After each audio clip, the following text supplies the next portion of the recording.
ரோமர் 8வது அதிகாரம் 5வது வசனம். மாம்சத்தின்படி நடக்கிறவர்கள் மாம்சத்துக்குரியவைகளை சிந்திக்கிறார்கள். அப்போ மாம்சத்துக்குரியவர்கள்னாலே அவங்களுக்கு ஒரு ஹெட்டிங் கொடுக்கிறார். என்ன ஹெட்டிங்கு? சிந்தனையிலே இவர்கள் ஒரு விஷயத்தை சிந்திக்கிறவர்கள். மாம்சத்துக்குரியவர்களும் சிந்தனையாளர்கள், ஆவிக்குரியவர்களும் சிந்தனையாளர்கள். அடுத்து சொல்றாரா, ஆவியின்படி நடக்கிறவர்கள் ஆவிக்குரியவைகளை சிந்திக்கிறார்கள். அப்போ ரெண்டு பேருமே யாரு? சிந்தனையாளர்கள் தான். சிந்தனையாளர்கள் என்னது? யோசிக்கிறவங்க, எண்றவங்க, மனசில் நினச்சிக்கிட்டு இருக்கிறவங்க. இதுதான் அர்த்தம் உங்கள் பாஷையில் புரியணும்னா. அப்போ மாம்சத்துக்குரியவனும் ஒரு விஷயத்தை யோசிச்சுக்கிட்டே இருக்கிறான், ஆவிக்குரியவனும் ஒரு விஷயத்தை யோசிச்சுக்கிட்டே இருக்கிறான். இந்த மாம்சத்திலிருந்து ஒருத்தன் யோசிச்சுக்கிட்டே இருக்கான்ல, அவனுக்கு பேர் தான் மாம்சத்துக்குரியவன். ஆவியிலிருந்து ஒரு விஷயத்தை யோசிச்சுக்கிட்டே இருக்கான் பாருங்க, அவனுக்கு பேர் தான் ஆவிக்குரியவன். கையை தட்டி அல்லேலூயா அப்படிலாம் சொல்றதுனால அவன் ஆவிக்குரியவன் சொல்லல. என்ன சொல்லுது? உன் சிந்தை எண்ணம் ஆவிக்குரியவதா இருப்பதானால், உன் யோசனை ஆவிக்குரிய யோசனையா இருந்துச்சுன்னா நீ தான் ஆவிக்குரியவன். எத்தனை பேருக்கு புரியுது? உன் யோசனை வேற மாதிரி இருந்ததுன்னா, வேற மாதிரினா நீங்கள் உடனே தப்பாக நினச்சிக்காதீங்க. வேறு ஏதோ ரொம்ப விபச்சாரம் வேசித்தனா அந்த இடத்துக்குலாம் நீங்கள் போயிட வேண்டாம். ரொம்ப சாதாரணமாக நினைங்க. வந்துட்டா வந்து உட்காந்துட்டா அப்படின்னு கூட நீ நினைக்கிறீல்ல, அந்த மாதிரி ஒரு சில்லற விஷயத்துல இருந்து எடுத்துக்கோ. உன் எண்ணம் உன் யோசனை எப்படி இருக்குதோ அந்த யோசனை மாம்சத்துக்குரியதாக இருக்குமானால் நீ மாம்சத்துக்குரியவன். நீ கெட்ட வார்த்தை பேசணும்லாம் அவசியம் இல்லை, இல்லை ஒரு தப்பை செஞ்சு காட்டணும்லாம் அவசியம் இல்லை. உன் மனசுக்குள்ள பாரு, இவெல்லாம் பைக் வாங்கிட்டு வந்துட்டா நமக்கு பைக் வாங்க முடியலையே அப்படின்னுலாம் ஒரு சின்ன சில்லறையை யோசிக்கிற பாரு. அந்த யோசிக்கிற விஷயத்திலே பைபிள் உன்னை பார்த்து சொல்லுது, நீ மாம்சத்துக்குரியவன். அதே அதிகாரத்தில் தான் சொல்றாரு, அந்த மாம்ச சிந்தை மரணம், அந்த மாம்ச யோசனை மரணம். ஆனால் ஆவியிலே யோசிக்கிறவர்கள் ஜீவனை அடைந்து சமாதானத்திலே நிரம்புவார்கள். ஆவிக்குரியவைகளை யோசிச்சுக்கிட்டு இருக்கிறவன் ரப ரப ரப ரபோ அப்படி சொல்லல, ஆவிக்குரியவைகளை மனசுல யோசிச்சுட்டே இருக்கிறான்ல, அவன் ஜீவனை அடைஞ்சு சமாதானம் பெறுவானாம். அதுக்கு ஆப்போசிட் தான் மரணம். எது? மாம்சத்துக்குரிய விஷயத்தை சிந்திச்சுக்கிட்டே இருக்கிறது. செத்துருவனோ, போய் சேர்ந்துருவனோ, அவ்வளோதானோ, இனி சரியாகாதோ, அவ்வளோதானா, இனி நான் அப்படியே பிச்சைக்காரனாகவே இருந்துருவனோ, நம்ம இனி உயர முடியாதோ, காரு பைக்கெல்லாம் வாங்க முடியாதோ, வீடு வாங்க முடியாதா, பிள்ளை கல்யாணம் பண்ணி வைக்க முடியாதா, இப்படி எல்லாம் ஒன்று யோசிச்சுக்கிட்டே இருக்கிறான் பாருங்க. இவன் எப்படின்னா, இவனால தான் கல்யாணம் பண்ணி வைக்க முடியும், இவனால தான் கல்யாணம் பண்ணாமல் பண்ணி வைக்கவும் முடியாத இடத்துக்குள்ளே இருக்கிறதும் இவனால தான். ஏன்னா நான் சம்பாரிச்சா கல்யாணம் பண்ணி வச்சிருப்பேன், எனக்கு சம்பாத்தியம் இல்லை அதனால கல்யாணம் பண்ணி வைக்கல. ஆவிக்குரியவன் சம்பாதிக்கிறதே நம்ப மாட்டான், கல்யாணம் பண்ணி வைக்கிறதே நம்ப மாட்டான். ஏனென்றால் நான் கர்த்தருடைய கரத்தில் இருக்கிறவன் என்றால் என் பிள்ளை கர்த்தரால் வந்த சுதந்திரம், இந்த பிள்ளையை கர்த்தர் நடத்துவார், அதுக்கேற்ற சகல ஆசீர்வாதத்தையும் அவர் தருவார். எதெல்லாம் உனக்கு ஃபிக்ஸ் பண்ணும், மண்டபத்திலிருந்து பொண்ணிலிருந்து மாப்பிள்ளையிலிருந்து எதெல்லாம் ஃபிக்ஸ் பண்ணி தரணுமோ அதை அவர் தருவார். அவன் தான் ஆவிக்குரியவன். எத்தனை பேருக்கு புரியுது? ஏன்னா நான் சுமக்க தேவையில்லை, என் தரித்திரத்தை அவர் சுமந்திருக்கிறார், என்னுடைய பாடுகளை அவர் சுமந்திருக்கிறார். எனவே நான் சுமக்க தேவையே இல்லை, என்னை அவர் சுமந்து கொண்டிருக்கிறார். ஆமென் சொல்லுங்க. ஹல்லேலூயா, ஹல்லேலூயா. 8 சொல்றார், எப்படி என்றால் மாம்ச சிந்தை தேவனுக்கு விரோதமான பகை, அது தேவனுடைய நியாயப்பிரமாணத்துக்கு கீழ்ப்படியாமலும் கீழ்ப்படிய கூடாமலும் இருக்கிறது. எதுங்க தேவனுக்கு விரோதமான பகையா?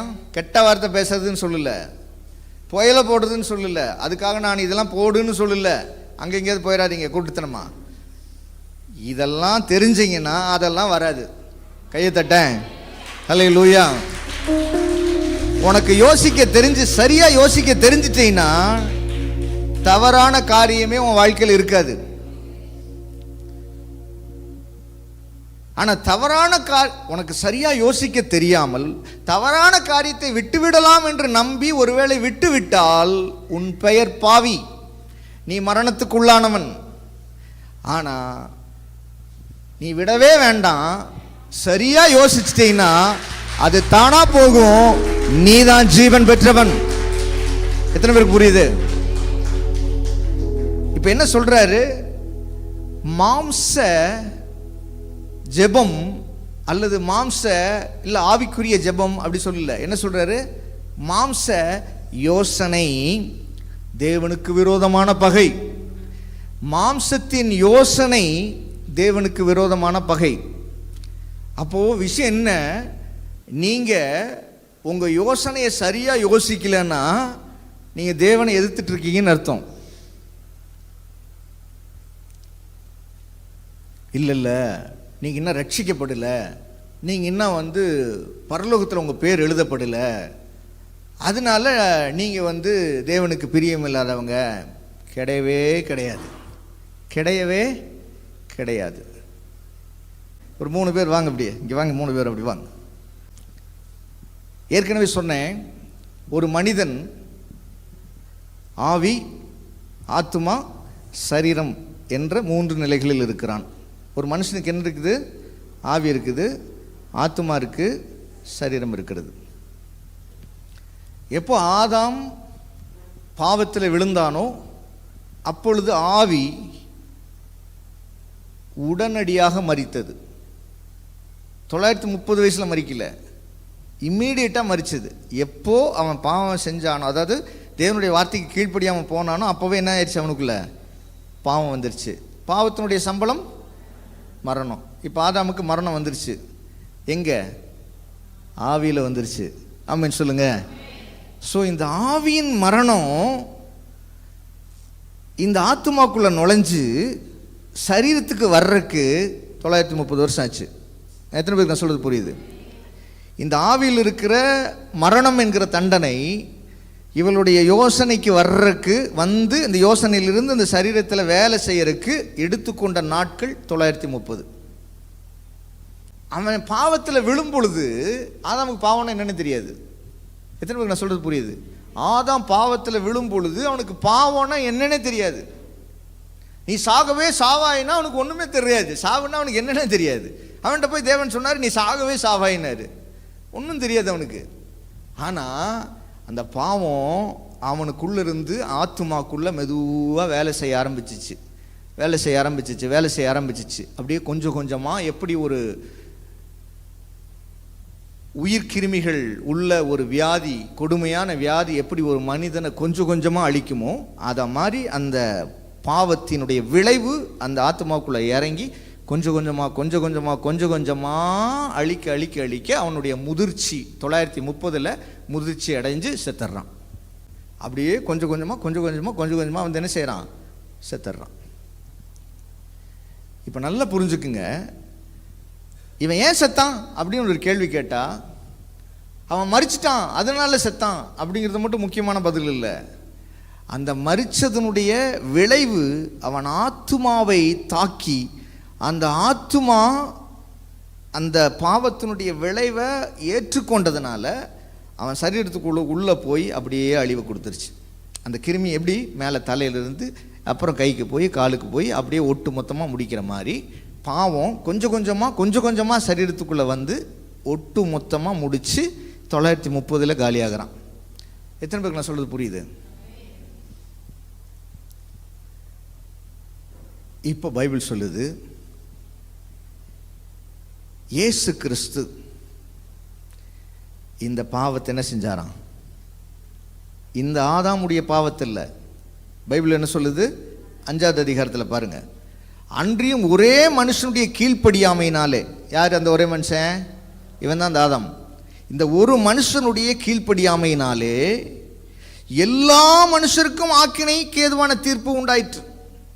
இவன் ஒருத்தன் கீழ்ப்படியாமல் போனதுனால, வேற மாதிரி சொல்லிட்டா உங்கள் பாஷையில் சொன்னால் உங்களுக்கு ஈஸியாக புரியும்.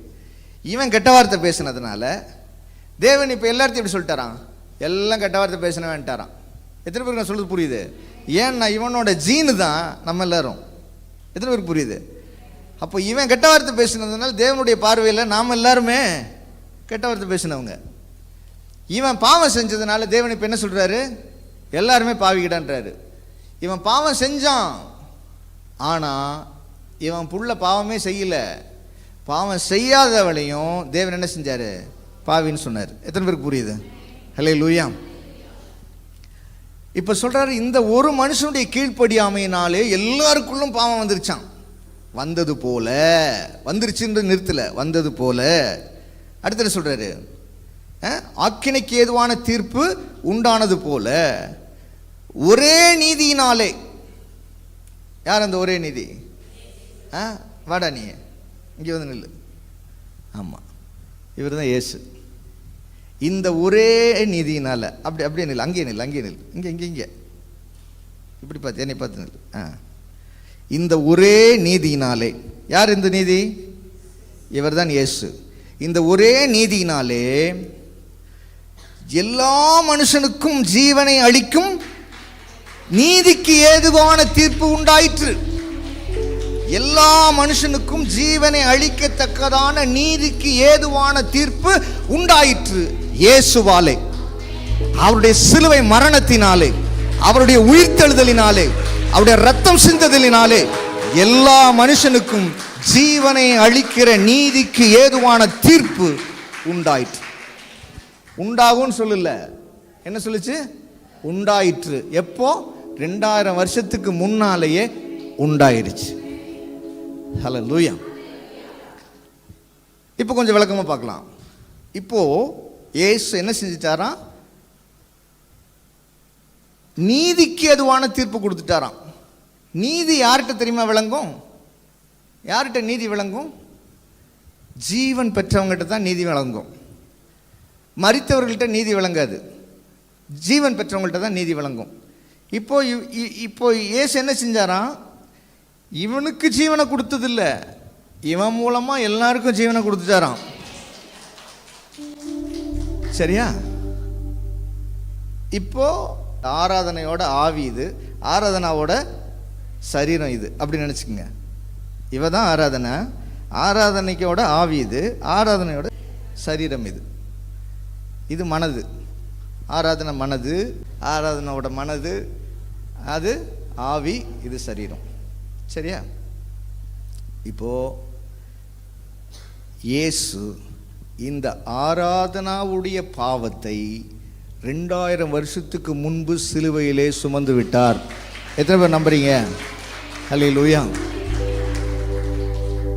இப்போ 2000 வருஷத்துக்கு முன்னாலே இயேசு சுமந்துட்டார்னு இந்த ஆராதனைட்ட நான் சுவிசேஷம் அறிவிக்கிறேன். இப்போ இதை கேட்ட உடனே ரட்சிக்கப்படுகிறாள். எத்தனை பேருக்கு புரியுது? இயேசுவை விசுவாசி, அப்பொழுது நீயும் உன் வீட்டாரும் ரட்சிக்கப்படுவீர்கள். இப்ப இயேசு உன் பாவத்தை சுமந்துட்டார், உனக்குள்ள பாவம் இல்லை, நீ ரட்சிக்கப்பட்டவள்னு சொன்ன உடனே என்ன செஞ்சுக்கிட்டா? அதை ஏற்றுக்கொண்டு விட்டால், விசுவாசிச்சுட்டா, விடுதலை ஆயிட்டா. இப்போ அவளுக்குள்ள பாவத்திற்கான தீர்ப்பு அல்ல, ஜீவனுக்கான தீர்ப்பு அவளுக்குள் இருக்கிறது. அல்லேலூயா.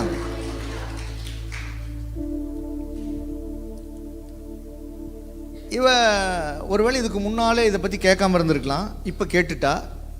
கேட்ட நாள்ல இருந்து இவளுக்குள்ள ஒரு எண்ணம் ஓடிக்கிட்டே இருக்குது, நான் ரட்சிக்கப்பட்டுட்டேன், நான் ரட்சிக்கப்பட்டுட்டேன், ஏசப்பா என் பாவத்தை சுமந்தனை விடுதலை ஆக்கிட்டார், நான் ரட்சிக்கப்பட்டுட்டேன் அப்படின்னு இவன் மனசுக்குள்ள ஒரு தீவிரமான ஓட்டம் ஓடிக்கிட்டே இருக்குது. சரியா? இப்போ இவளுக்கு பேர் ரட்சிக்கப்பட்டவளா, ரட்சிக்கப்பட்டவள் இல்லையா? ரட்சிக்கப்பட்டவள். சரியா?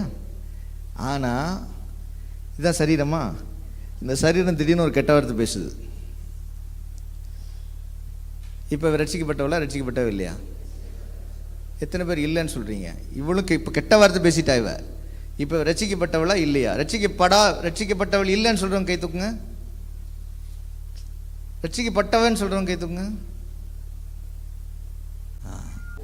இப்போ இவ கெட்ட வார்த்தை பேசினதுனால இவள் ரட்சிக்கப்பட்டவள் அல்ல என்பது பொருள் அல்ல. இவள் இயேசுவை விசுவாசித்ததினால் இவள் ஜீவனை பெற்றிருக்கிறாள். இந்த ஜீவன் என்பது கெட்ட வார்த்தை பேசாதனால கிடைச்ச பரிசு அல்ல. தேவன் நம்மேல் வைத்த அன்பின் நிமித்தமாய் இயேசுவை இந்த பூமிக்கு அனுப்பி இரக்கம் பாராட்டி அவளை மீட்டுக் கொண்டாரே, அதுல கிடைச்ச பரிசு தான் நித்திய ஜீவன். எத்தனை பேருக்கு புரியுது? ஹல்லேலூயா.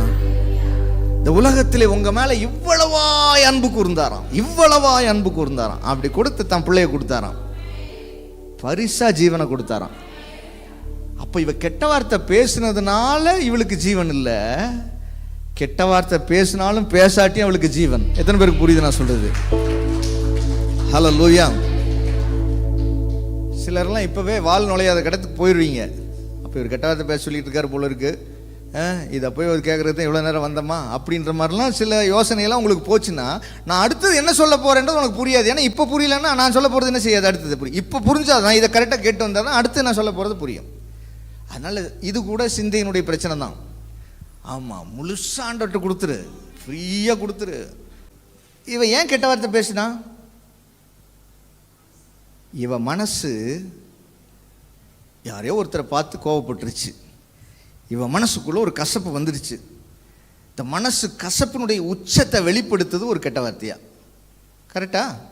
இல்லை கோபத்தினுடைய ஒரு உச்சத்தை கெட்ட வார்த்தையா வெளிப்படுத்திடுச்சு. இப்போ இவ கெட்ட வார்த்தை பேசுனதுனால இவ ரட்சிக்கப்பட்டவள் இல்லைன்னு சொல்லி, ரட்சிக்கப்பட்டவள் தான் சொல்லியாச்சு. புரியுதா? ஆமாம், கெட்ட வார்த்தை பேசினாலும் இவள் ரட்சிக்கப்பட்டவள் தான் சொல்லியாச்சு.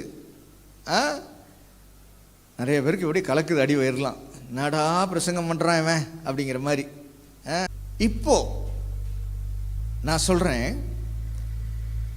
ரட்சிப்பு என்பது வேறு, பரிசுத்தம் என்பது வேறு. எத்தனை பேருக்கு புரியுது? ஹல்லேலூயா. கெட்ட வார்த்தை பேசினது பரிசுத்த குலைச்சல், ரட்சிப்பு என்பது தேவன் கொடுத்த பரிசு. எத்தனை பேருக்கு புரியுது? அப்போ ரட்சிப்பும் பரிசுத்தையும் நீ ஒன்றுக்கு ஒன்று என்ன செய்ய முடியாது, மிங்கிள் பண்ண முடியாது. பரிசு அது நித்திய வாழ்வு அல்லது ஜீவன் என்பது தேவன் கொடுத்த பரிசு. கெட்ட வார்த்தை என்பது இந்த மனசு ஸ்டாப் பண்ணுச்சுன்னா இது பேசாது. இது இவளுடைய வேலையாக இருக்கிறது. கெட்ட வார்த்தை பேசக்கூடாதுங்கிறது இவளுடைய பொறுப்பு. ஆனால் கெட்ட வார்த்தை பேசாதனால உனக்கு நான் பரலோகம் தருவேன் கிடையாது. எத்தனை பேருக்கு நான் சொல்றது புரியுது? ஹல்லேலூயா. நீ கெட்ட வார்த்தை பேசினாலும் பேசாட்டி உனக்காக அவர் மரித்தார். எத்தனை பேர் நம்புறீங்க? நீ கெட்டவனா மோசமா நல்லவனா எப்படியோ வல்லவரா நல்லவரா அதெல்லாம் இல்லை. என் பிள்ளைக்காக என் சொந்த பிள்ளைய கொடுத்தேன். என் சாயல்ல உருவாக்கின என் பிள்ளைக்காக என் சொந்த பிள்ளைய ஜீவனை கொடுத்தேன். வாசிக்கலாம் ஒரு வசனத்தை. யோவான் 6வது அதிகாரம் 63வது வசனம்.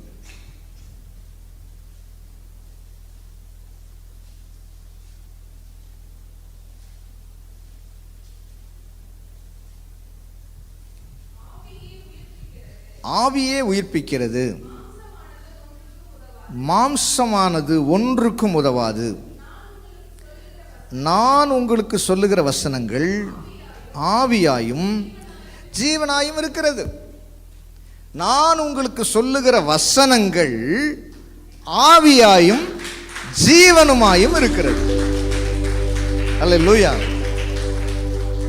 அப்போ இந்த வசனத்தை இவ மனசுக்குள்ள வரைய ஆரம்பிச்சாள்னா இந்த மனசு ஆவியின் மனசா மாற ஆரம்பிக்குது. அல்லேலூயா. இந்த மனசு இந்த வார்த்தை எடுத்து சரீரத்துக்குள்ள அனுப்பும் பொழுது இந்த சரீரமும் ஆவிக்குரியவைகளை செய்கிறது. இது ஆவிக்குரியதை யோசிக்குது, இது ஆவிக்குரியதை செய்யுது. எத்தனை பேருக்கு புரியுது? அது டிஃபால்ட்டா ரட்சிக்கப்பட்டிருக்குது. தேவன் தந்த பரிசு ரட்சிக்கப்பட்ட ஆவி. இப்போ தேவன் தந்த ஆவியிலிருந்து தேவனுடைய வார்த்தையை இந்த மனசுக்கு அனுப்பும் பொழுது இந்த வார்த்தை ஜீவனை உண்டாக்குது. இந்த வார்த்தை அந்த ஜீவனாய் சரீரத்தில் வெளிப்படுது. ஹல்லேலூயா, ஹல்லேலூயா. அப்ப மாம்ச சிந்தை மரணம், ஆவியின் சிந்தை ஜீவனும் சமாதானமும். அப்ப மாம்ச சிந்தை என்னது? மாம்ச சிந்தைனா என்னது? ரொம்ப சுருக்கமாக சொன்னால் எப்படி சொல்லலாம் தெரியுமா? மாம்ச சிந்தைனா என்னன்னு, இந்த வாய், இந்த கண்ணு, இந்த மூக்கு, இந்த நாக்கு, இந்த காது, இதெல்லாம் ஒரு வேலையை ஒன்று அறியாமலே செய்யுதில்ல, அதுதான் மாம்சத்துக்குரியது. எத்தனை பேருக்கு புரியுது? ஹல்லேலூயா. இந்த வாய் ஒன்று அறியாமலே பேசுது, இந்த காது ஒன்று அறியாமலே உன்னை கேட்க வைக்குது, ஒன்று அறியாமலே ஏதோ ஒன்றை பேச வைக்குது, ஒன்று அறியாமலே மோப்பம் பிடிக்க வைக்குது, ஏதோ ஒன்று செஞ்சுக்கிட்டே இருக்குது இல்லை? அப்படி செஞ்சால் உனக்கு பேர் தான் மாம்சத்துக்குரியவன். நீ கெட்ட வார்த்தை பேசுகிற, புயலை போடுற, பொடி போடுற, அதெல்லாம் அதோட ஒரு பிரிவு, இதுலேருந்து வெளியே வர ஒரு பிரிவு, அவ்வளோதான். ஆனால் இது கரெக்டாக இருந்துச்சுன்னா அதெல்லாம் இருக்கவே இருக்காது. எத்தனை பேருக்கு புரியுது நான் சொல்கிறது? உன் பார்வை, கேட்குற செவித்திறன், பேசுகிற வார்த்தை, இப்படி ஒவ்வொரு ஐம்புலன்களின் மூலமாய் வருகிற ஒவ்வொரு விஷயமும் ஒன்று அறியாமலே செயலாற்றிட்டு இருக்குதுன்னா நீ மாம்சத்துக்குரியவன். ஆனால் தேவனுடைய வார்த்தையை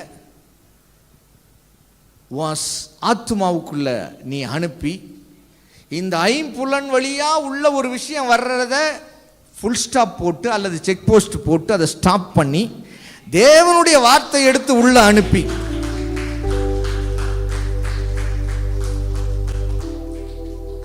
நல்லா புரிஞ்சுக்குங்க, பிசாசு ஆதாம சாகடிக்கிறப்போ எடுத்த ஆயுதம் என்ன ஆயுதம்?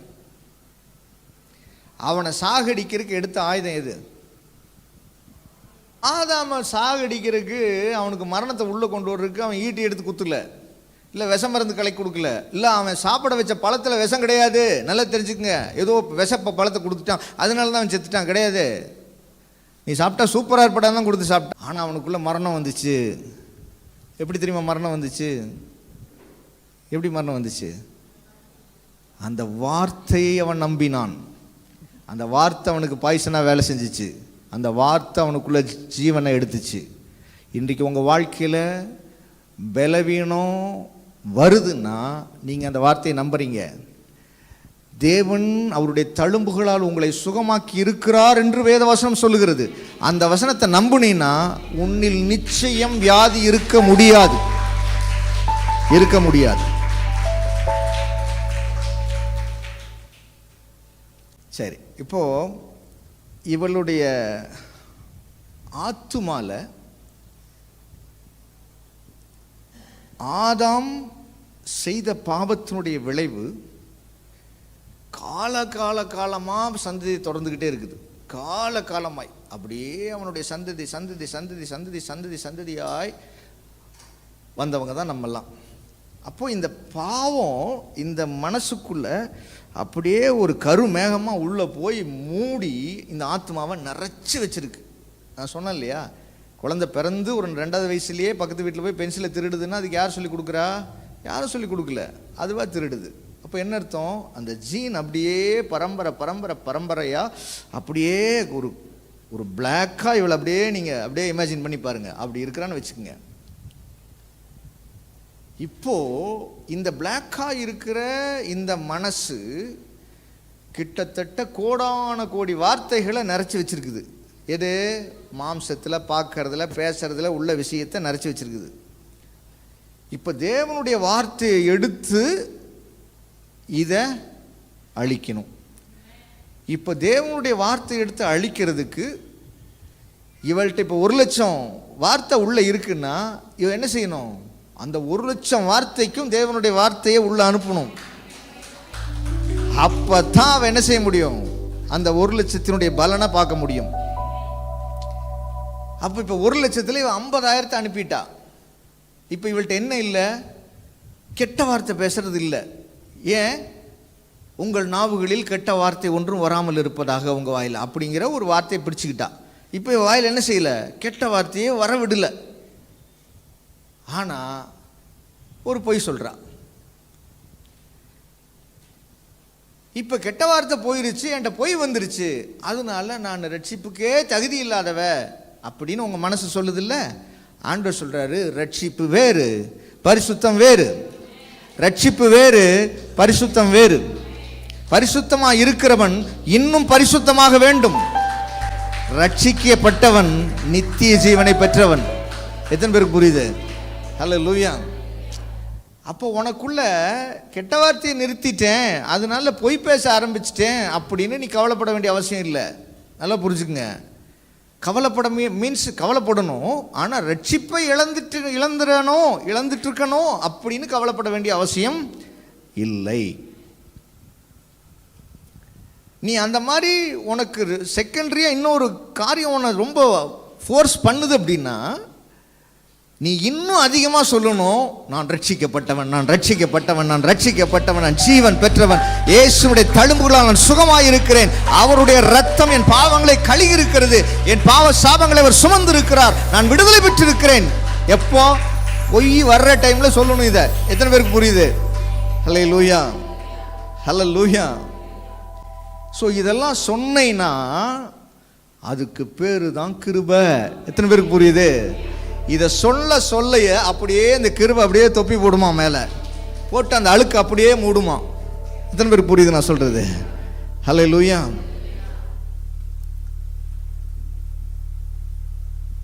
அப்போ ரட்சிக்கப்பட்ட உடனேயே இந்த 1000 விஷயமும் அல்லது 1,00,000 விஷயமும் இவள்கிட்ட இருக்குதுன்னா, அந்த 5 புலன்கள்னால வந்த விஷயம் அந்த ஜீன்லேருந்து அப்படியே உள்ளே வந்துச்சு அப்படின்னா, இது அப்படியே ரட்சிக்கப்பட்டவுடனே அப்படியே மாறிடுச்சு. மதம் அதைத்தான் சொல்லிக் கொடுக்குது. என்ன சொல்லிக் கொடுக்குது தெரியுமா? ரட்சிக்கப்பட்டுட்டா இவ போய் பேசக்கூடாது, இல்லை எதுக்கு போய் பேசுகிறா அப்படி சொல்லுது. அப்போ ரட்சிக்கப்பட்டுட்டா இவ ஏசு மாதிரி மாறி இருக்கணுமே, அதையே மாற மாட்டேன்ட்டா. சொல்லுங்க. அப்போ ரட்சிக்கப்பட்டாலும் ரட்சிக்கப்படாவிட்டாலும் இவ எப்படி இருக்கிறா? ஒரே மாதிரி தான் இருக்கிறா. இல்லை ரட்சிக்கப்படலன்னா குண்டாயிருவாளா? ஒன்றும் கிடையாது. ரட்சிக்கப்பட்டாலும் படாட்டி அப்படியே தான் இருக்கிறா. ஆனால் மதம் என்ன சொல்லி கொடுக்குது? ரட்சிக்கப்பட்ட உடனே இவ குண்டாயிரும்னு சொல்லி கொடுக்குது. கெட்ட வார்த்தை பேசக்கூடாது, வீண் வார்த்தை ஒன்று வாயிலிருந்து புறப்படாத. சொல்கிற நீயே பேசிக்கிட்டு இருக்கிற. எத்தனை பேருக்கு நான் சொல்கிறது புரியுது? சொல்கிற நீயே பேசிகிட்டு இருக்கிற, ஆனால் நீ என்ன செய்கிற? பேசாத பேசாத பேசாதங்கிற. நான் சொல்கிறேன், நீயும் மாற மாட்ட, நீ சொல்கிறவங்களும் மாற மாட்டாங்க. எத்தனை பேருக்கு புரியுது?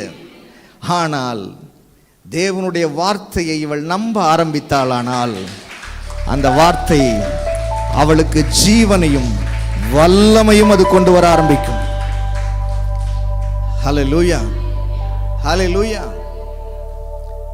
அப்போ இன்னைக்கு முக்கியம் என்னன்னா, அட்வைஸு ஆலோசனைங்கிற பேரில் அறுக்கிறாங்களே அந்த கதையெல்லாம் இல்லை, அதெல்லாம் நமக்கு முக்கியம் இல்லை. தேவனுடைய வார்த்தை முக்கியமாக இருக்கிறது.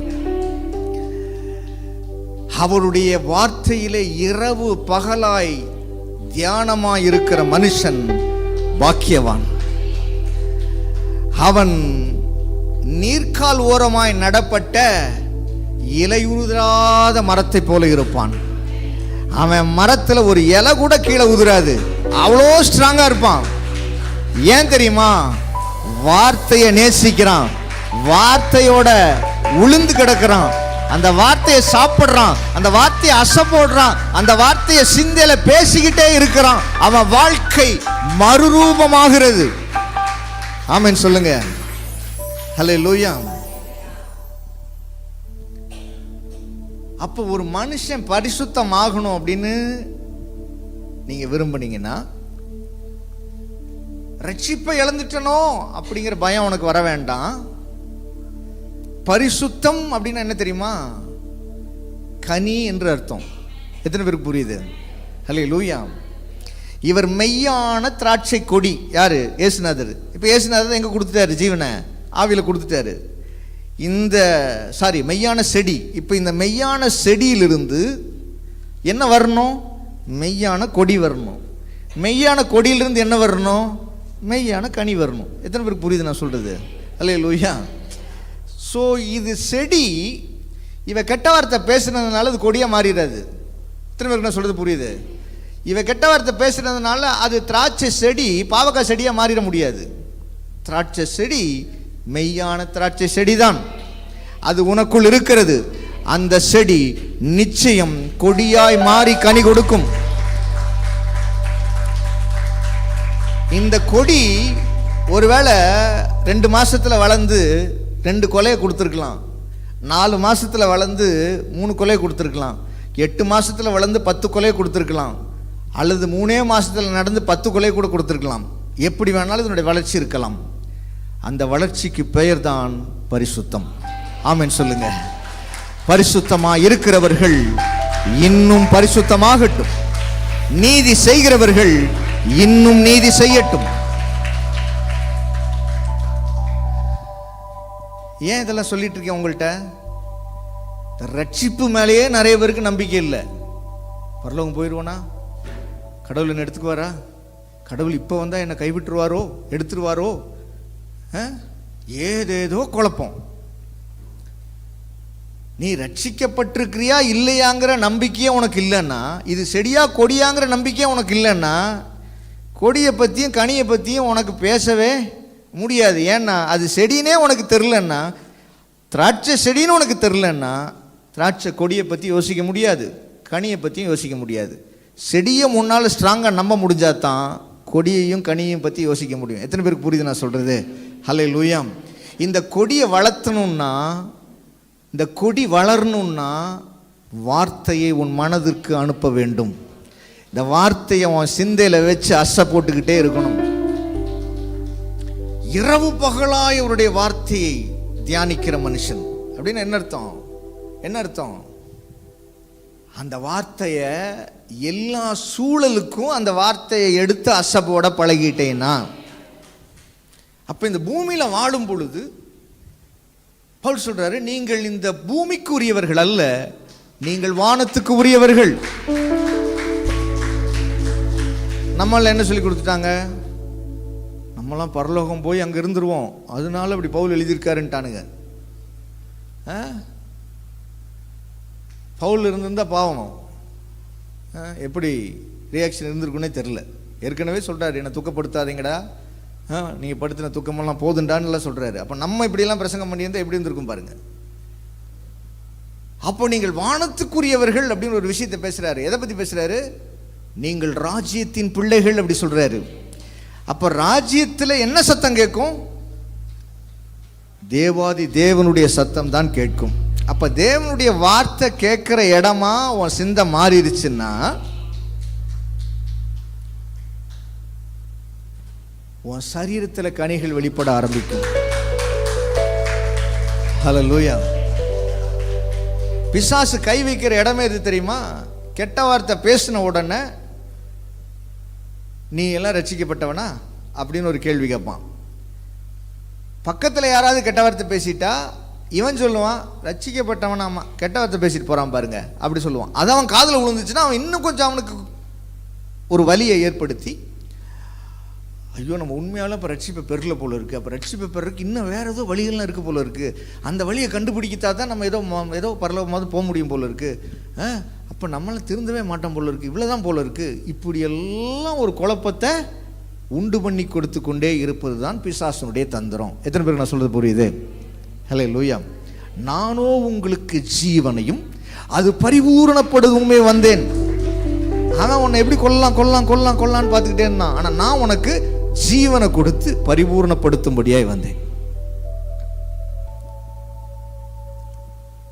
இப்ப ஆண்டவரோட வார்த்தையை நம்புறியா? கொல்லுவேன்னு சொல்றானே அவன் வார்த்தையை நம்புறியா? டாக்டர் சொல்லிட்டாருங்க நான் போய் சேர்ந்துருவேன்னு, அந்த மாம்சத்தின் வழியாய் வந்த சத்தத்தை நம்புறியா? இல்ல, என்னுடைய தழும்புகளால் நீ சுகமாக இருக்கிறாய். ஹல்லேலூயா, ஹல்லேலூயா. 100 வயசு வரைக்கும் ஒரு தாத்தாவுக்கு என்ன இல்லை? குழந்தை இல்லை. ஆண்டவர் சொல்லிட்டாரு, குழந்தை எல்லாம் உனக்கு தந்துருவேன்டா, உன் சந்ததி வானத்தின் நட்சத்திரத்தை போல ஜொலிக்கின்றான்ட்டாரு. இவன் தாத்தா வானது தான் மிச்சம், குழந்தையும் பிறக்கல கழுதையும் பிறக்கல. ஆனால் பைபிள் சொல்லுது, அந்த 100 வயதிலும் ஆபிரகாம் தேவனை விசுவாசித்தான். அல்லேலூயா, அல்லேலூயா. விளைவு என்ன தெரியுமா? தாத்தா சூப்பரா ஒரு குழந்தையை பெற்றுட்டார். ஆமேன். அந்த சந்ததியிலே வந்தவர்கள் தான் நீங்களும் நானும். ஆமேன். அந்த சந்ததிக்கு பேரு தான் விசுவாச சந்ததி. அல்லேலூயா. அப்படியானால் உனக்கு வயசு, டாக்டர் சொல்லிட்டாரு, அவர் சொல்லிட்டாரு, இவர் சொல்லிட்டாரு, அதெல்லாம் முக்கியம் இல்லை. என் ஆண்டவர் என்ன சொன்னாரு அதுதான் உனக்கு முக்கியம். அல்லேலூயா. உன் சிந்தையில டாக்டர் சொல்றத பேசுறியா இல்லை என் ஆண்டவர் சொல்றத பேசுறியா? அல்லேலூயா. என் ஆண்டவரால் கூடாதது ஒன்றுமில்லை, ஒன்றுமில்லை.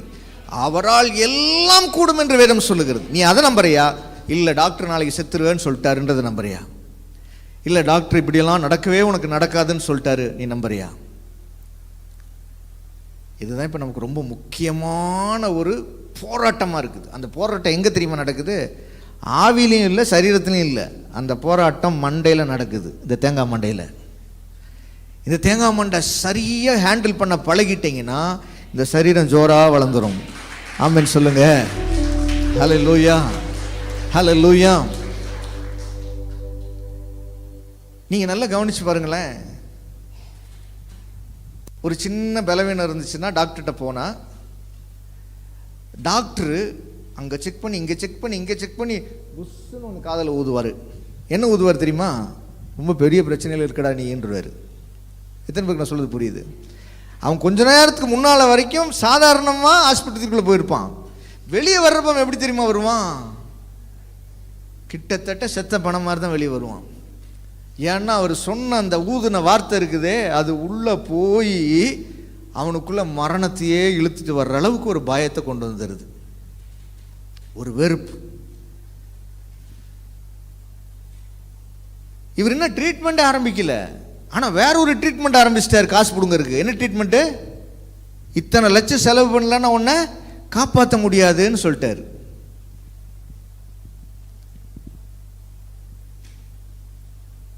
ஸோ இவனுக்கு இப்போது பலவீனம் அதிகமாகுது. ட்ரீட்மெண்ட்டே கொடுக்காம பலவீனம் அதிகமாகுது.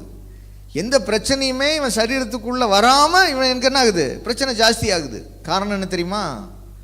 அவர் ஓதிட்டார் ஒரு விஷயத்தை, அது மனசுக்குள்ளே இறங்கிருச்சு. அப்படித்தான் தேவன் ஓதுன வார்த்தை எடுத்து உன் மனசில் ஊத்துனைனா ஜீவன் புறப்பட ஆரம்பிக்கும்.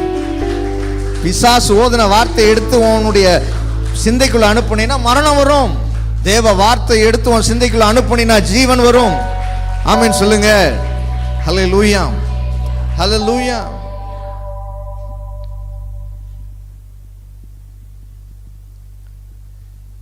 ஆண்டவர் ஒவ்வொருத்தரையும் ஒவ்வொரு விதமாக நடத்துவார்.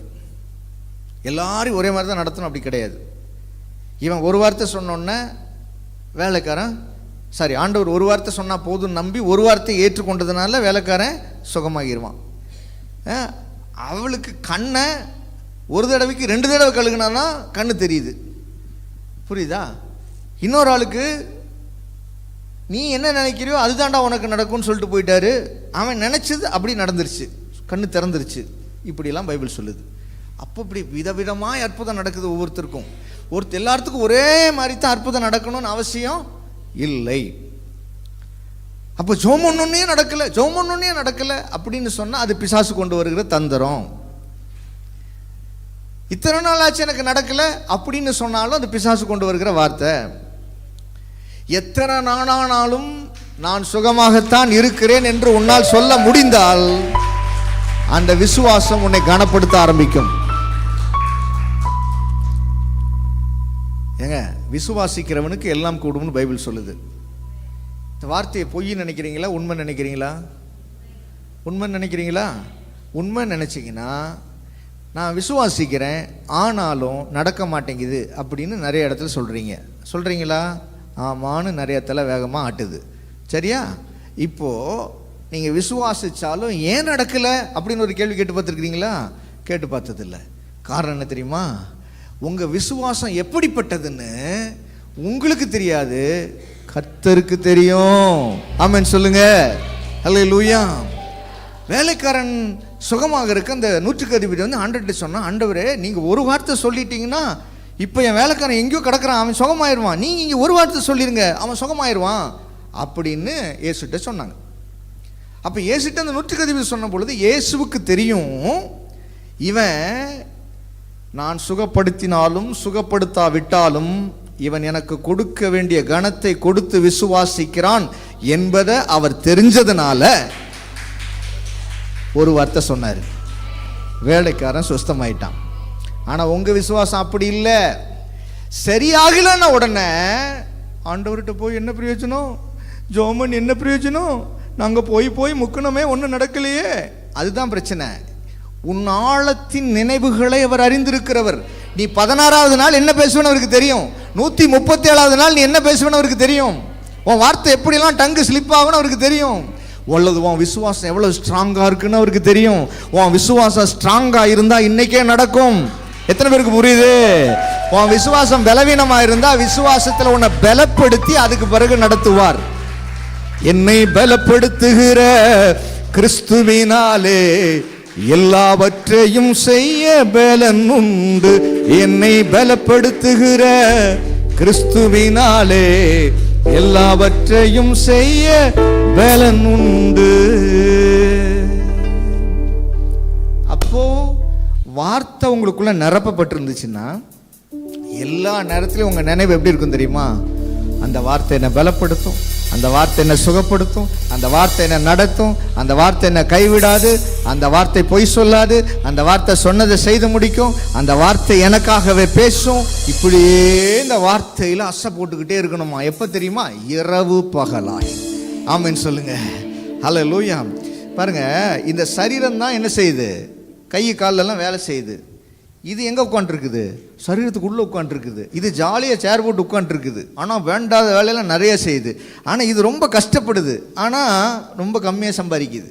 ஆனால் இங்கே சொல்லுது, இரவும் பகலுமா அவருடைய வேதத்தை தியானிக்கிற மனுஷன் பாக்கியவான். இந்த மனசுக்குள்ள அந்த வார்த்தையை இரவு பகலாக நீ அனுப்பிட்டே இருந்தீங்கன்னா இது உள்ளே உட்கார்ந்து ஒன்றும் அறியாமலே வேலை செய்ய ஆரம்பிக்கும்.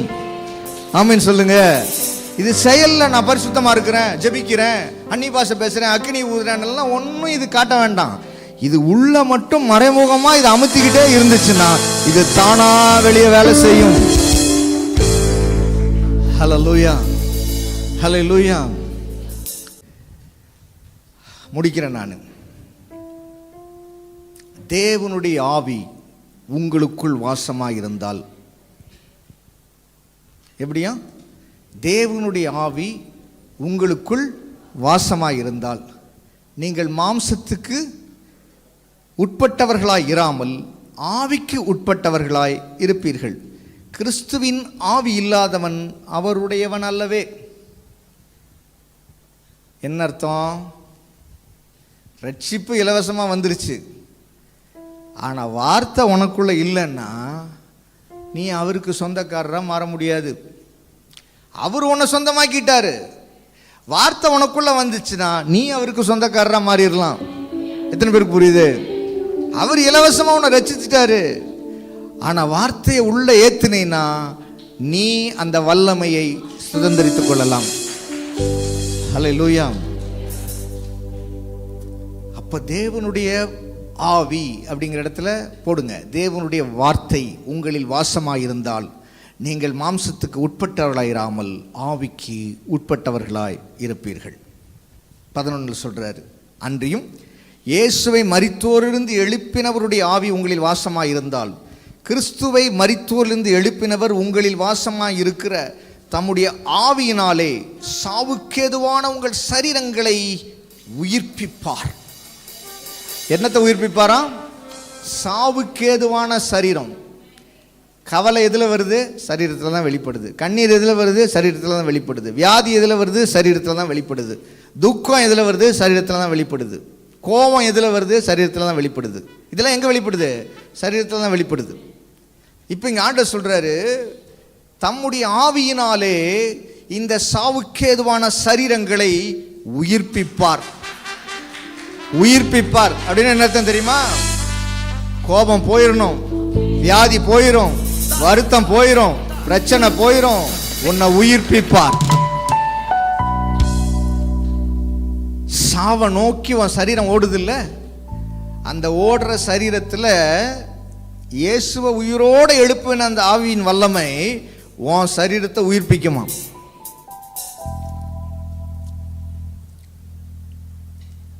தம்முடைய ஆவியினாலே, அந்த இடத்துல போடுங்க, தம்முடைய வார்த்தையினாலே சாவுக்கு ஏதுவான உங்கள் சரீரங்களை உயிர்ப்பிப்பார். அப்ப விஷயம் என்னன்னா, நீங்க உயிர்ப்பிக்கப்பட வேண்டியதும், நீங்கள் சுகமாக இருப்பதும், நீங்கள் ஆரோக்கியமாக இருப்பதும், நீங்கள் ஆசீர்வதிக்கப்படுவதும் உங்கள் மனதை பொறுத்த விஷயமே அல்லாமல் வேறொன்றும் இல்லை. எத்தனை பேருக்கு புரிஞ்சிருச்சு? ஹல்லேலூயா. நான் ஏன் இப்படி இருக்கிறேன், நான் ஏன் இப்படி இருக்கேன், நான் ஏன் இப்படி இருக்கேன்னு ஒரு கேள்வி கேட்குறீல்ல, அதுக்கெல்லாம் ஒரு கேள்வி கேளு. என் மனசு எப்படி இருக்கு, என் மனசு எப்படி இருக்கு, என் மனசு எப்படி இருக்கு அப்படின்னு ஒரு கேள்வி கேளுங்க, பதில் வந்துடும். எத்தனை பேருக்கு புரியுது? நான் ரட்சிக்கப்பட்டேன், நல்லா ஜெபம் பண்ணுறேன், பைபிள் வாசிக்கிறேன், இந்த சம்பிரதாயமெல்லாம் தேவையே இல்லை நமக்கு. இதெல்லாம் தேவையே இல்லை எங்களுக்கு. எங்களுக்கு தேவை உன் மனசு எப்படி இருக்குது. எத்தனை பேருக்கு புரியுது? பிரியமானவனே, உன் ஆத்துமா வாழ்வது போ, நீ எல்லாவற்றிலும் வாழ்ந்து சுகமாயிரு மகனே. பிரியமானவளே, உன் ஆத்துமா வாழ்வது போ, நீ எல்லாவற்றிலும் வாழ்ந்து சுகமாயிரு மகனே. வாழ்க்கை என்பது போராட்டமே, நல்லதொரு போராட்டமே. வாழ்க்கை என்பது போராட்டமே, நல்லதொரு போராட்டமே. ஆவிதரும் பட்டயத்த, ஆவிதரும் பட்டயத்த எடுத்து போராடி வெற்றி பெறு, எடுத்து போராடி வெற்றி பெறு.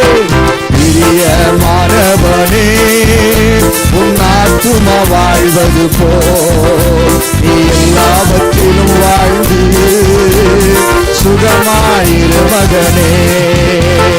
பிரியமானவளே, உன் ஆத்துமா வாழ்வது போ, நீ எல்லாவற்றிலும் வாழ்ந்து சுகமாயிரு மகளே.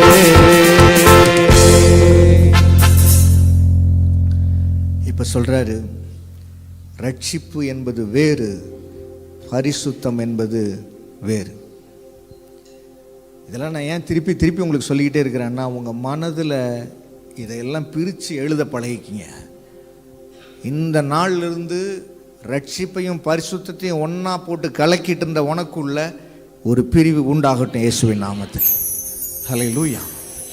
இப்போ சொல்கிறாரு 6:22 ரோமரில் சொல்கிறாரு, இப்பொழுது நீங்கள் பாவத்தினின்று விடுதலையாக்கப்பட்டு தேவனுக்கு அடிமைகளானதினால் பரிசுத்தமாகுதல் உங்களுக்கு கிடைக்கும் பலன், முடிவோ நித்திய ஜீவன். ஹல்லேலூயா. பரிசுத்தமாகுதல் உங்களுக்கு கிடைக்கும் பலன். பரிசுத்தமாகுதல் அப்படிங்கிறது என்ன டென்ஸ்? பிரசன்ட் கண்டினியூஸ் டென்ஸ், தொடர் நிகழ்காலம். எதை பற்றி பேசுது? பரிசுத்தமாகிக் கொண்டே இருப்பதை பற்றி பேசுகிறது. பரிசுத்தமாக பரிசுத்தமாக பரிசுத்தமாக உங்க ஜீவன் புதுப்பிக்கப்பட்டு கொண்டே இருக்கும். நீடி ஆயுசு நாட்களை பெற்றுக்கொண்டே இருக்கும், சுகத்தை பெற்றுக்கிட்டே இருக்கும், சந்தோஷத்தை பெற்றுக்கிட்டே இருக்கும், இளைப்பாறுதலை பெற்றுக்கிட்டே இருக்கும். முடிவோ நித்திய ஜீவன். ஹல்லேலூயா, ஹல்லேலூயா. அப்போ ரட்சிப்பை விளங்க தெரியாதவங்களுக்கு பரிசுத்தத்தை விளங்கிக்க முடியாது. ரட்சிப்பை விளங்கிக்கிட்டவங்க பரிசுத்தமாகுதல் என்கிற பயணத்திலே ஓட ஆரம்பிப்பார்கள். ஆமென் சொல்லுங்க. பரிசுத்தமாக நினைச்சு ஓடுறவன் தன்னை எந்த இடத்திலும் குற்றப்படுத்தி பார்க்க மாட்டான். எந்த இடத்திலும் தன்னை பாவி என்று தன்னை அடிமை சாசனம் எழுத மாட்டான். பைபிள் சொல்லுது, தேவனுக்கு நாங்கள் அடிமைகளானதினால். என்ன அடிமை சாசனம்? தேவனுக்கு நாங்கள் அடிமைகள் என்று எழுதுவோம். நாங்க பிசாசுக்கு அடிமைன்னு எழுத மாட்டோம், நாங்க தேவனுக்கு அடிமைன்னு எழுதுவோம். பொய் சொல்லிட்டடா, டே நான் தேவனுக்கு அடிமை, கெட்ட வார்த்தை பேசி நான் தேவனுக்கு அடிமை. ஆமென் சொல்லுங்க. ஹல்லேலூயா, ஹல்லேலூயா. முடிவோ நித்திய ஜீவன், முடிவோ நித்திய ஜீவன். ஹல்லேலூயா. 20 சொல்றாரு பாருங்க, பாவத்துக்கு நீங்கள் அடிமைகளாய் இருந்த காலத்தில் நீதிக்கு நீங்கினவர்களாய் இருந்தீர்கள். இப்ப நீங்க எப்படி இருக்கிறீங்க? 22 சொல்றாரு, நீங்கள் தேவனுக்கு அடிமைகளாய் இருப்பதினால் நீங்கள் ஜீவன் பெற்றிருக்கிறீர்கள். அன்னைக்கு பிசாசுக்கு அடிமையா இருந்ததுனால மரணத்துக்கு அடிமையான பிசாசுக்கு அவனுடைய தேவனுடைய நீதிக்கு நீங்கினவர்களாய் இருந்தீர்கள். இது ஏதோ நீ செய்த கிரியை நிமித்தம் வந்ததல்ல, நீ செஞ்ச ஜெபத்தினால வந்ததல்ல, நீ செஞ்ச பரிசுத்த வாழ்க்கையினால வந்ததல்ல. சோ மனம் அதைத்தான் சொல்லிச்சு முழுசா. நீ செஞ்சாதான், நீ செய்யறது அவன் செய்கைக்கு தக்க பலன் அவனோடு கூட வரும்ன்ற வசனத்தை இதுல கொண்டு போய் கோத்துருவானுங்க. கோத்துட்டு நீ கெட்ட வார்த்தை பேசுறீல்ல, அதோட பலன் உனக்கு அப்படியே அங்கேயே வந்துடும் அப்படின்னு. சிம்பிளா ஒரு விஷயத்தை புரிஞ்சுக்குங்க. கிறிஸ்தவர்களாகிய நீங்கள், புதுசா வந்தவங்களை பத்தி கவலை இல்லை, கிறிஸ்தவர்கள் நீங்க புரிஞ்சுக்குங்க. உங்களை ஒரு விஷயத்தை செய்ய சொல்லி நீங்க நல்லவனா மாறி பரலோகத்துக்கு வரணும்னு தேவன் சொன்னால், இயேசு எதற்காக இந்த பூமிக்கு வந்தார்? இயேசுதான் ரட்சகர்னா அவரை அன்றி இந்த உலகத்தில் ஒரு அணு கூட அசையாது. ஆமென் சொல்லுங்க. அவர் கொடுத்த பரிசு என்பது எனக்கு ஜீவன், எனக்கு ஜீவன். ஜீவன் அல்ல, நித்திய ஜீவன். வாழ்வு அல்ல, நித்திய வாழ்வு. ஆமென் சொல்லுங்க. ஹல்லேலூயா. எந்த எதிர்பார்ப்பும் இல்லாமல் தன் சொந்த பிள்ளையை பூமிக்கு கொடுத்தார். ஏன் தெரியுமா? உங்களுக்கு எனக்கும் ஜீவனை பரிசாய் கொடுப்பதற்காய் அவர் இந்த பூமியிலே ரத்தம் சிந்த வைத்தார். எங்க ஜீவனையே உங்களுக்கு தர்றதுக்கு தன் ஜீவனை கொடுத்தார்னு சொல்ற வசனத்தை விட்டுட்டு, நீ நல்லவனா வாழ்ந்தாதான் உன்னை பரலோகத்துக்கு கூட்டிட்டு போவார் அப்படின்னா, நீ இயேசுக்கு மேல பெரிய ஜீனியஸான ஒரு ஆள் ராணின்னு அர்த்தம். அதோட அர்த்தம் அவர் சொல்றாரு, நான் உன்னை நல்லவனா மாத்தி அல்லையில வச்சுட்டேன் அப்படிங்கிறாரு. இவனுங்க என்ன சொல்றானுங்க? நாங்க நல்லவங்களா மாறி அவர் மடியில் போய் உட்காருவோம்ல அப்படிங்கிறானுங்க. பைபிள் சொல்லுது, அந்த சுயநீதி ஒரு மனிதனை பாவத்தின் கீழ் அடைத்து போட்டது. அந்த சுயநீதி ஒரு மனிதனுக்கு பாவத்தை அதிகமாய் வலுவூட்டியது. அந்த சுயநீதி பாவத்தை அதிகமாய் செய்ய வைத்தது. இப்படிலாம் 1000 வசனம் இருக்குது. ஆனா நம்மளுக்கு என்ன சொல்றானுங்க? நாங்க சுயநீதியில ஓடு பரலோகத்துக்கு ஏறுவோம் இல்ல, யாக்கோபு படி ஏறினார்ல, நாங்களும் மடி ஏறுவோம் இல்லைங்கிற மாதிரி எதோ சொல்லிக்கிட்டு அலையறானுங்க. அறியாமை, அறியாமை. அதனால எங்களுக்கு என்ன பெருமை கொம்பு முளைச்சிருச்சா? இல்ல, அவங்களும் அறியணும்னு தான் நாங்கள் ஆசைப்படுறோம். அவர்களும் எப்படியாவது அந்த சத்தியத்தை கேட்டு விடுதலை அடைய வேண்டும் என்பதுதான் ஆசை. நம்ம யாரையும் குற்றப்படுத்துவதற்கோ குறை சொல்வதற்கோ இந்த இடத்துக்கு வரல. ஏன்னா குற்றப்படுத்துவது என்பது நம்முடைய வேலை அல்ல.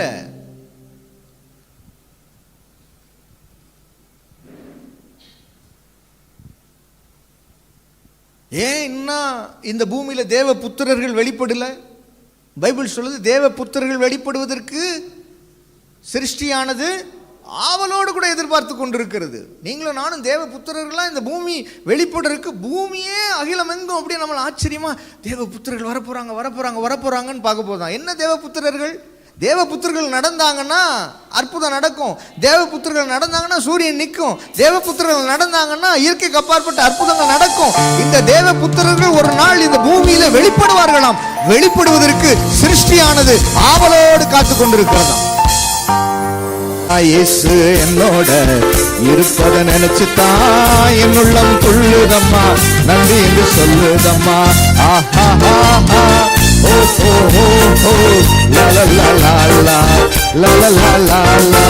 கவலை கண்ணீர் எல்லாம் கம்ப்ளீட்டா மறையுதம்மா, கவலை கண்ணீர் எல்லாம் கம்ப்ளீட்டா மறையுதம்மா, பயங்கள் நீங்குதம்மா, பரலோகம் தெரியுதம்மா, பயங்கள் நீங்குதம்மா, பரலோகம் தெரியுதம்மா. அகிலமாடும் தெய்வம் என் அன்பு இதய தெய்வம், அகிலமாடும் தெய்வம் என் அன்பு இதய தெய்வம். இயேசு என்னோட இருப்பதை நினைச்சுதான் என் உள்ளம் துள்ளுதம்மா, நன்றி சொல்லுதம்மா. இயேசு என்னோட இருப்பதை நினைச்சுதான் என் உள்ளம் துள்ளுதம்மா, நன்றி சொல்லுதம்மா. நீ பரலோகத்தை பற்றி பேசிட்டு இருக்கிற, பரலோகமே எனக்குள்ள இருக்கிறத நான் பேசிட்டு இருக்கிறேன். நீ இயேசுவை எங்கேயோ கோடிக்கணக்கான மைல்ல போய் பார்க்க போறேன்னு பேசிட்டு இருக்கிற, எனக்குள்ள இருக்கிற இயேசு கூட நான் பேசிக்கிட்டு இருக்கிறேன். எத்தனை பேருக்கு புரியுது? ஹல்லேலூயா. அதனாலதான் இயேசு சொன்னார் மத்தேயு 23:26, குருடனான பரிசேயனே, பான பாத்திரங்களின் வெளிப்புறம் சுத்தமாகும்படி அவைகளின் உட்புறத்தை முதலாவது சுத்தமாக்கு. வெளியே போட்டு தேய்தேயும் தேய்ச்சிக்கிட்டு இருக்கிற, பரிசுத்தம் பரிசுத்தம் பரிசுத்தம் பரிசுத்தம் பரவசம்ட்டே இருக்கிற, வெள்ளை சட்டை போடுவியா, மீசை எடுப்பியா, அது சாப்பிட மாட்டியா, இது சாப்பிட மாட்டியா, பாஸ்டிங் போடுவியா, அதை பண்ணுவியா, இதை பண்ணுவியான்னு போட்டு தேய்தன்னு தேய்க்கிறியாடா பைத்தியக்கார பயல. உன் உள்ள நாரிக்கிட்டு இருக்குது, உள்ள இருக்கிறத முதல்ல சுத்தம் பண்ணி தொலை. யாரை பார்த்து சொன்னாரு? குருடனான பரிசேயனே. யார் அந்த பரிசேயன்? Praise the Lord brother. அவர் தான் அந்த பரிசேயன்.